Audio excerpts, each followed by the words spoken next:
Welcome to the Ash, our Ghosts Real podcast. Here we share the stories of our listeners and the paranormal experiences they have encountered. We have all heard the bump in the night and seen the shadow in the corner of the room. Here are the stories from the people who have witnessed it firsthand, so sit back and listen to the stories that Ash and his guests have in store for you.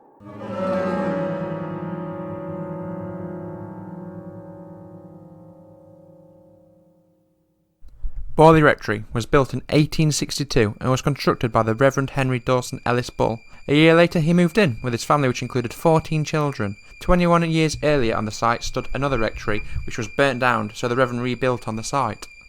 In 1863 the first reported paranormal occurrences started to begin. Locals of Borley began hearing unexplained footsteps within the rectory. The Reverend's daughters also reportedly saw the ghost of a nun standing outside of the house. Headless horsemen, apparitions, and other ghostly goings-on began to happen. Sadly, the Reverend died in 1892, and the rectory was then in the possession of his son, Harry. For the next few years, it all seemed to quieten down. Then in 1927, Harry passed away and the rectory became vacant.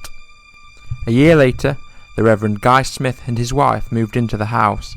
Within a few weeks of living here, the Reverend's wife began doing some cleaning, and whilst cleaning the cupboards out, there was a package containing the skull of a young woman. Then it all began to ramp up again, with paranormal activity across the rectory. Ghostly horse-drawn carriages were seen, disconnected servant bells began ringing, lights appearing in windows and the sounds and footsteps roaming the rectory. It was at this point the Smiths contacted the British newspaper, the Daily Mirror, asking to be put in touch with the Society for Physical Research. The mysteries of Borley began to circulate in the Daily Mirror newspaper when they sent reporters to visit and record their experiences they had there.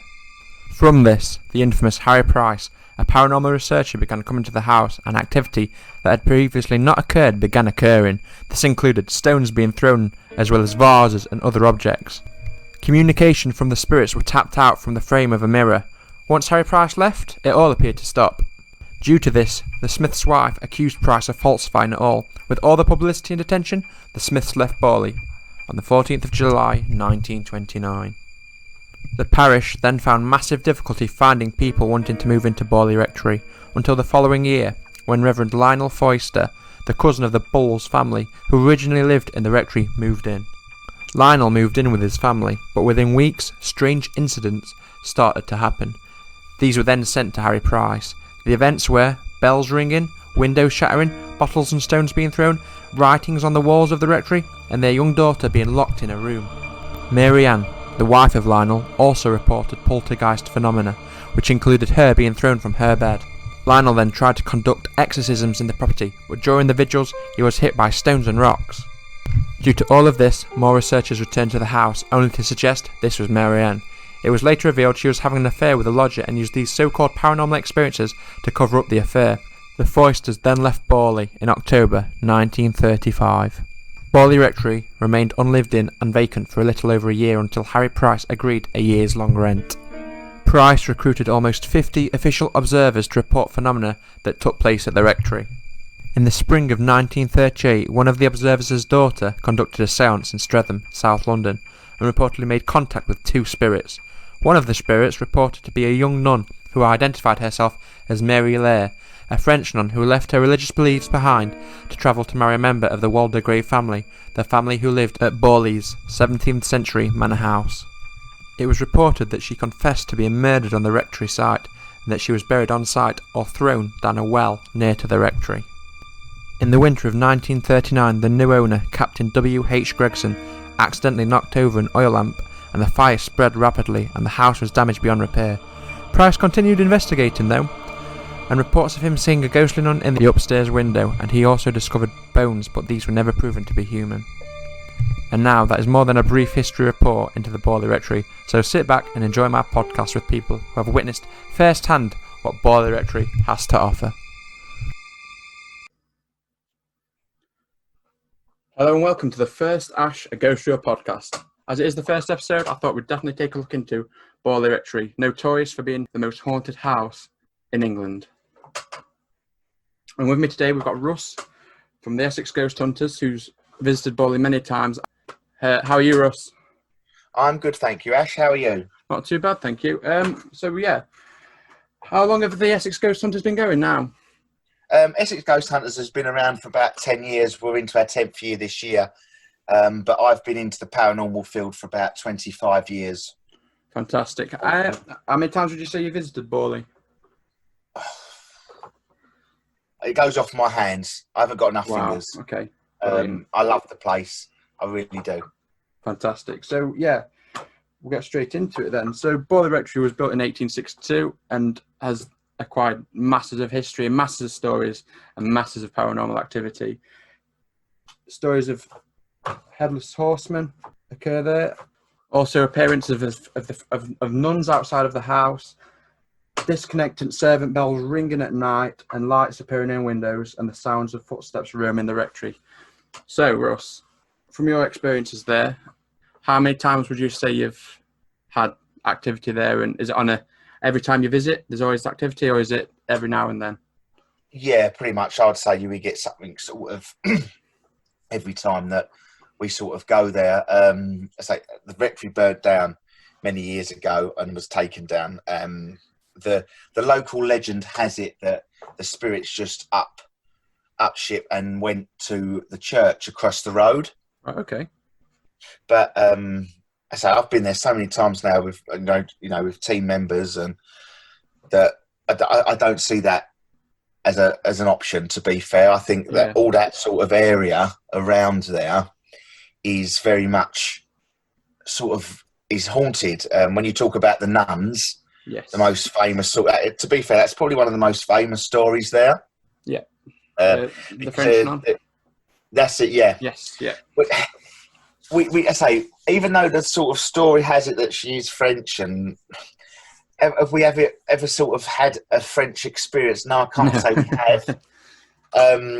But there is a sort of pathway around leading up to where the old rectory used to be, and it's called the Nun's Run.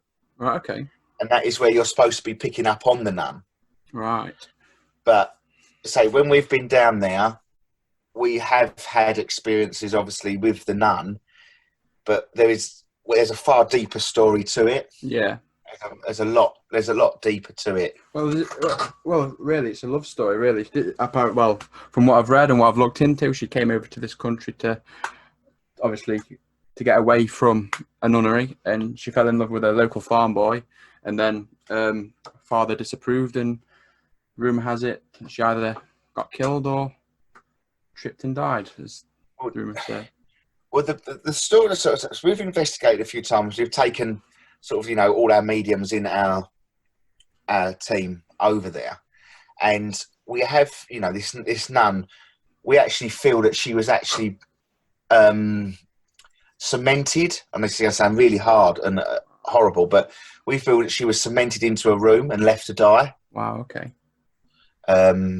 As punishment, and the gentleman was let go and freed, and that was his punishment. You're right. Okay. I say it is what it is. That's what we've been picking up on.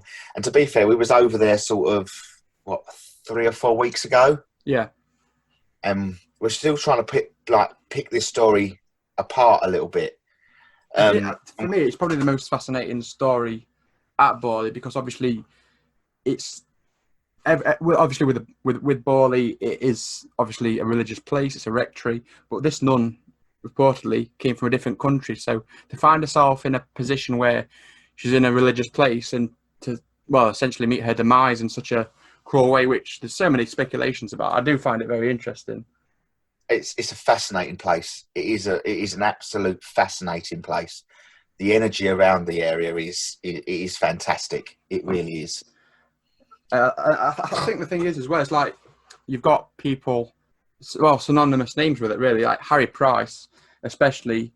I know he visited it. He took 50 or so people with him to literally find any paranormal activity, but obviously it is shrouded in hearsay that is it fate or anything like that. But obviously he is synonymous, and he is infamous for different. Well, it's hard to say with him. And also, the Warrens were there. Yeah, Warrens actually paid visit to the rectory as well, and they have a part of the rectory in their museum. over in the States. Wow. Which is absolutely, that's what when we looked into it, we was like gobsmacked, and we'd love to go over there and just sort of see this brick. But with the Harry Price sort of scenario of it all, we took the original Harry Price recordings over there from when he investigated the church and the old rectory. Wow. We had some absolutely phenomenal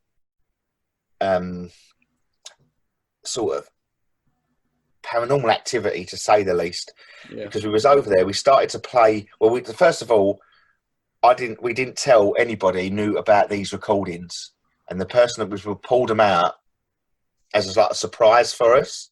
Yeah. Right. Okay. And one of the mediums there got so frustrated and angry, not because that was the feeling. It wasn't because he was angry towards the person, but it was the spirit that he had, which also name was Harry, and his name was Harry Ball. Well, that was the original, the son of the original owner of Borley Rectory, who did take it over, but I think he died quite shortly after inheriting it, didn't he? And all our equipment went absolutely doolally, and the medium that was picking up on Harry Ball was saying, it's all fake. What he's saying is all fake. Wow. And he got really he said, that's not true. He said, why are they saying things like that? And it got really quite emotional. They had like the energy of Harry Ball within the group, and the two people that was with us sort of that we was doing sort of a recording for, they was like really sort of taken back from it. Yeah, well, I can imagine, especially when you think about it, obviously with the history of it as well. It's like his dad essentially repaired the rectory itself. It was previously to being burnt down for the second time. It was standing originally as a different rectory, and obviously his dad built it from scratch, and he had his family living there. There were 14 children living with him. So obviously it's just a very personal place for him. It's something that, well, he was brought up in the place, he died in the place, and he owned the place. It's something that obviously it'd resonate with anyone if people were spreading lies and stuff like that, especially about where you live. But the thing is with Borley, it's shrouded in history of murders, obviously, with the religious element of it. It does add that creepiness factor to it as well. If I say you have literally, if you go there in the daytime, and I've been there many times in the daytime. I'll take you back to our very, very first visit to Borley Rectory. Please do. And we drove up there in the day, and it was around about 6 o'clock, but it was in the summertime. So even though it was light, it was beginning to get that sort of dusky feel to it. And I just remember looking out the car window, and I looked and I double took, and standing literally right next to a gravestone was a little boy. And honestly, Ash, I can describe him now to this day. Wow. He had the little flat cap on. Yeah. And he was so smart. I was like, can anyone else see that? It was almost if it was too real. Yeah. It's stuff like that.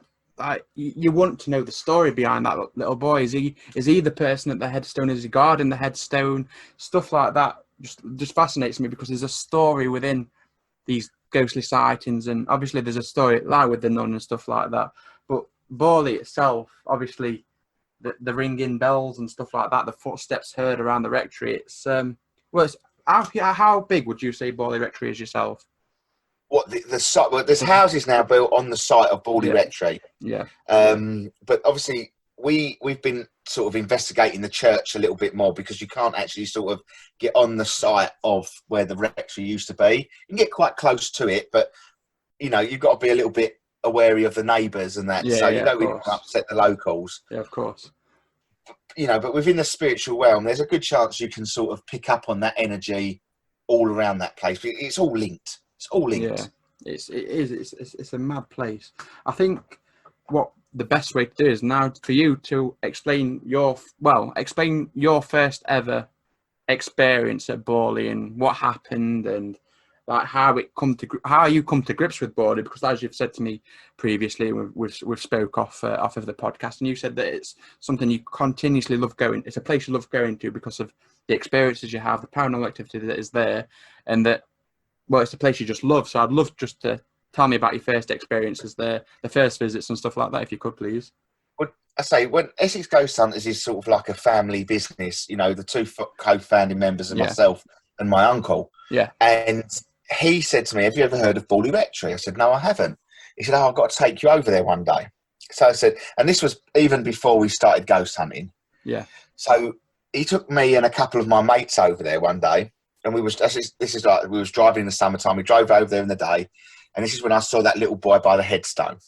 Yeah. And it freaked me out so much. I said, please take me away. Please take me away. My brain just could not comprehend what was going on.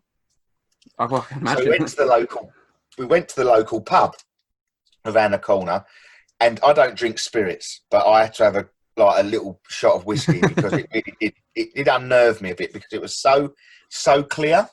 Yeah. It was unbelievable. So after we'd had our dinner and everything like that, we decided to go back, and now time it was around about 9:30, 10 o'clock. So we was driving up past the rectory, and no word of a lie, there was this biggest thump on the car possible, just as we was coming to the church. So we all got out to have a look if we'd hit anything or anything got in, like an animal or anything. There was no human in front of us, and we couldn't work it out. So that spooked us a little bit more. So as we was turning up, we had to turn around and come back again. My uncle, who was driving at the time, give way. There was like a T-junction. Yeah.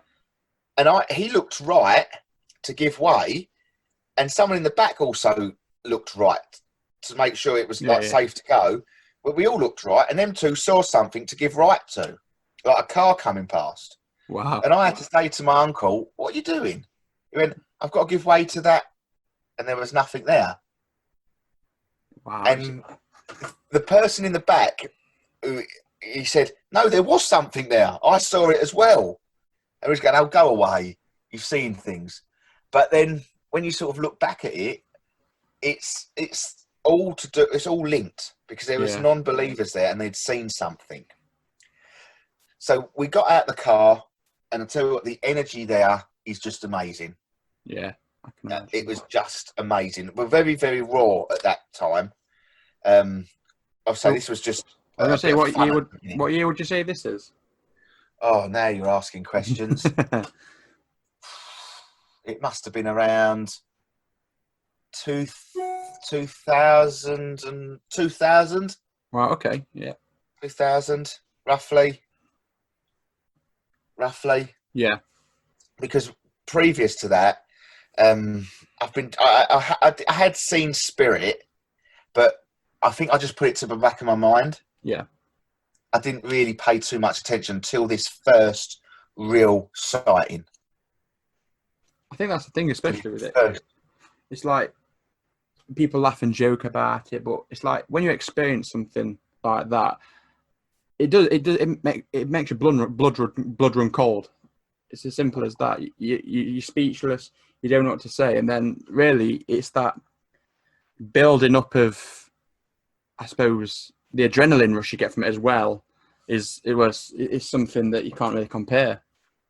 It did get a little bit more freakier, because when we got home,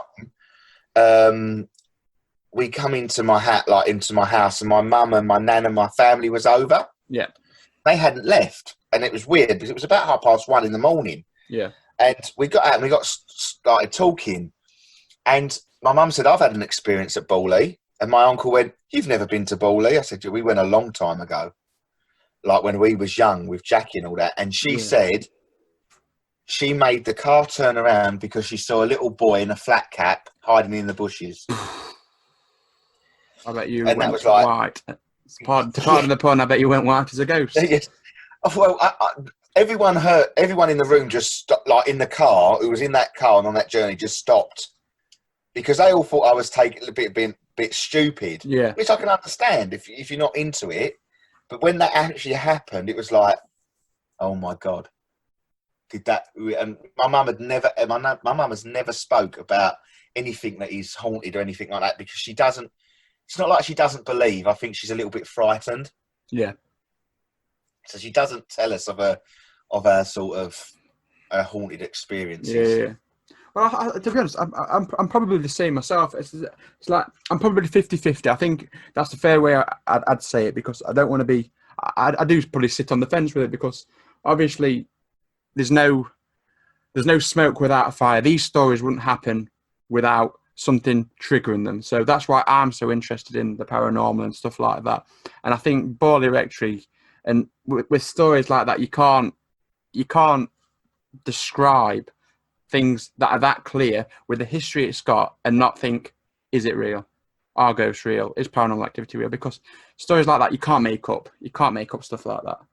It was just too, you know, the hitting of the car. It could have been anything. You know, we could have run over a twig, and it's, you know, we could have. You can none that. But when we actually got back, and my mum said that, and she'd never told anyone before. We even rang her friend. We even rang her friend the next day and see if she remembered it, and she did. She remembered because it was her boyfriend at the time turned around the car. Yeah. So it was very spooky, very spooky. Yeah.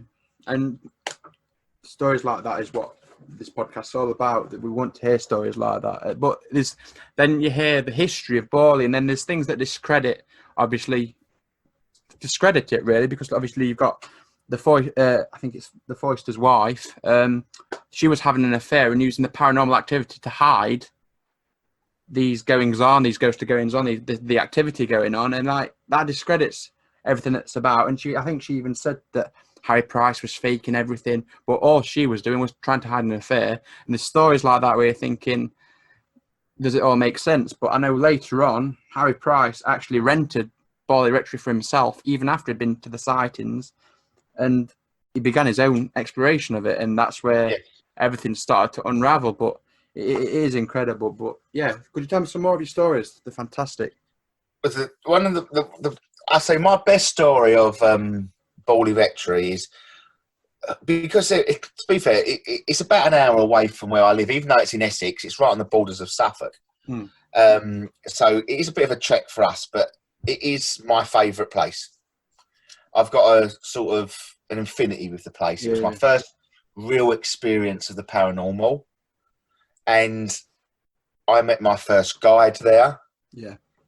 And what's that like? What's that like meeting your guide?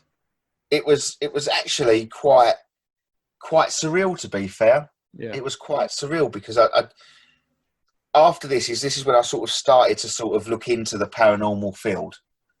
And, you know, I went to a mediumship class and like-minded people, and sort of tried to connect with spirit and learn to connect with spirit. And they said, look out for your guide. And I remember sitting when you walk, there's a little car park and there's a little wooden gate with a really low wall. You could step over the wall. Yeah. But I never step over the wall. I always go through the gate. So I went through the gate and I just sat on the wall looking at the church. Yeah. And I felt so peaceful. You couldn't hear a car. And it's all I felt. And I generally thought because there was 4 of us that night, I thought another team member come and sat next to me. Wow. It was as if someone just sat next to me, and I just turned and faced. I didn't see anything, but I just knew somebody was there. I just knew it. Wow. And I just relaxed. And she just started to talk to me. And I heard it as clear as day. It's incredible. And I still use her today. Her today.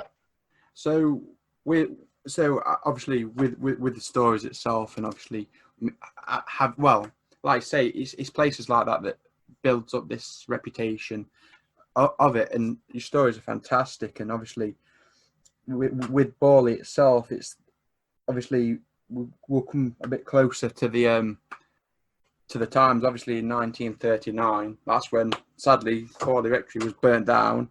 I think I'm right in saying that it was the own Captain W.H. Gregson who literally just spilt his oil lamp, and up in flames Borley went. we've had a name of, was his name Wilson? Sorry, I think Captain W.H. Gregson I've got, so probably Gregson. Wilson. Yes, that's We had a story around a Williamson, and that's why it sort of clicked in my mind. And we were speaking, that could make a little bit more sense to me now. Yeah. But we went over there one night, and we all stood there, and we all felt this energy come from the houses into the church. Wow. And one of my team members said something, and it seemed to aggravate. Yeah. And for the next 5 minutes is all we heard, because the car park is made of gravel. Mm. And it's all we heard was little tiny stones hitting the top of the car and being thrown at us. To the point we thought someone's having a piss take here. Yeah, definitely. And we looked around, we lit up all the houses, and there was no one there. And we said, now, okay, will you answer questions? Throw 2 stones. Donk, donk. Yeah. And you could hear it hitting the top of the car, and you could, because we lit up the ground to see where these stones were falling from, and you could see them hitting the top of the car and landing in front of us. It was jaw-dropping. It was absolutely jaw-dropping. And to be fair, it was around the days where mobile phones wasn't that great. Yeah. It's not like today when you can just drop it, everything, and just film it. It was like a Nokia 7210 that had no camera on it whatsoever. And you just wished I had the technology today to film that. Yeah, well, it is mad. I suppose, like, obviously technology has only really advanced so much in the past, like I say, in the past 20 years, it's got unbelievable. And I think what I want to next talk about is obviously going back to the nun, but the link. Why do you think there's a link to South London and Borley Rectory? Because I know the story that I've got is that one of Harry Price's observer's daughters was doing a seance in Streatham in South London, and that's where the story of the nun originated from, the French nun, obviously coming across, and the history behind that. But do you know anything about why there would be a link? See, I've always sort of questioned the Frenchness. Yeah. I've always questioned the Frenchness, and all our stories are not. We can sort of tie in, or loosely tie in. But the one thing I can't work out that she is, she's international. We can't get that. Yeah. So there could be, seances are very, very strong. Yeah. If you did I've sat in seances, which are still practiced today, but can be very, very strong. Have I picked up, when I sat in the seance, have I ever picked up something so far away from South London to there? Yeah. No, I can't say I have, to be fair, but it's not to say it can't happen. It's not to say it can't happen. If that lady who did the seance, whoever was doing the seance, has been to Borley, she could have an attachment.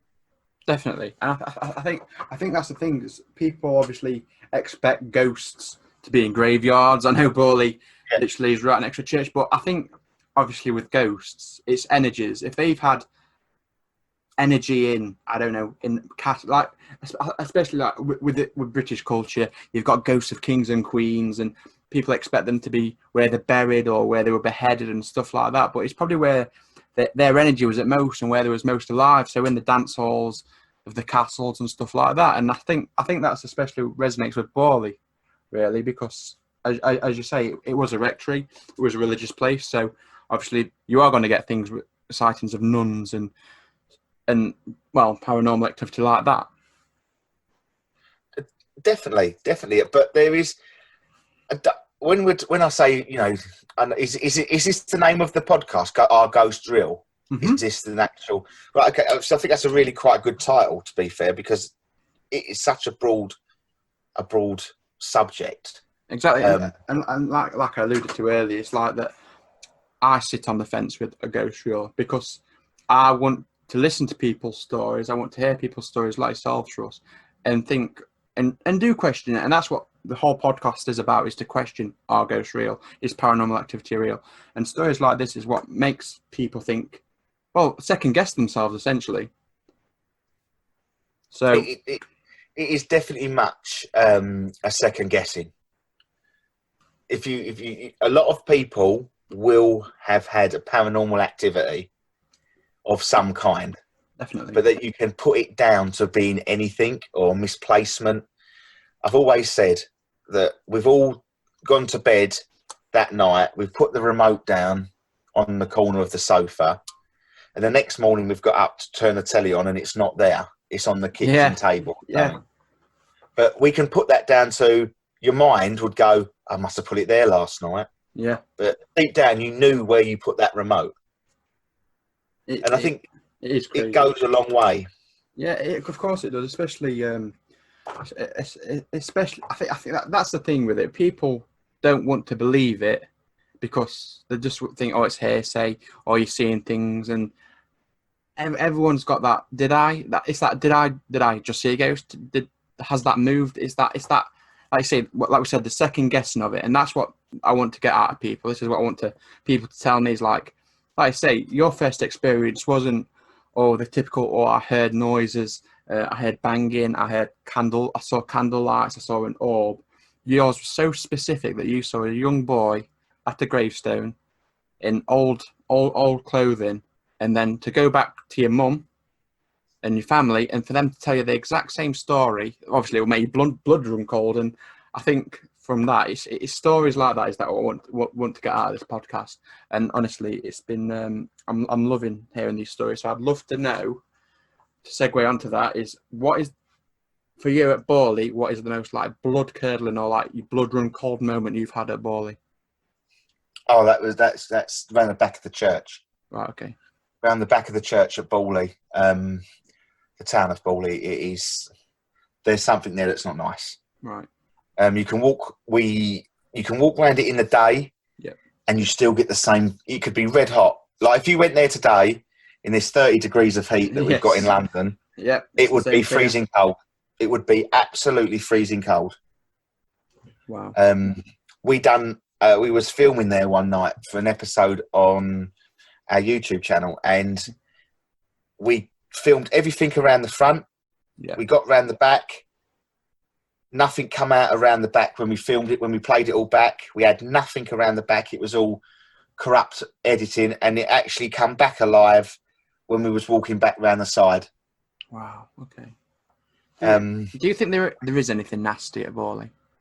Yes, I do, because I think the borders of the ground have been extended in closer years than it was when it actually was back in the day. Right. So sort of the borders of the church line, I think, have got bigger over time. So anything that was and around the back, always sort of like a witchcrafty area. Right. I believe the border is incorporated where they would have been practicing now in the grounds. Yeah. It is. And I think it's stuff like that makes you question it, because, like I say, what would you say that entity was that was so dark and so scary? I would say, as I say, when you say that energy there was definitely witchcraft, right? 100% witchcraft. There's all, if I describe the back of the church for your listeners, it sort of goes around, and there is a massive oak tree in the back of the corner, and it is always dark. Doesn't matter what time of day it is, because it's so big, and you can always you just know you're around. If you just dropped me there and closed my eyes and put a blindfold on me and just put me there, I know where I would be, because the arms, your hairs go up on your arms. I've come out with scratch marks from around the back there. Wow. From spirit. Do you know, have you got any stories about that area at all, that part of the rectory? We can just link, it's all we can link it to, is our story goes, it is a witch that was hung from there. And we believe, I know this sounds, but the church actually did it. Right. Okay. She was a part of the, whatever they called it, the group back then. And so a lot of witches were killed wrongly back in the day. Well, They only potions and things like that they were really trying to get. But this one was definitely not hung wrongly. right. And she admits it to us when you speak to her. Yeah. And we've had like sessions where we've done sort of like spirit boxes and voice recordings, and she openly admits it to you. Yeah. What sort of things are you getting back from it? We say, "Are you a witch?" And you'll get yes. Yeah. Straight away. No question.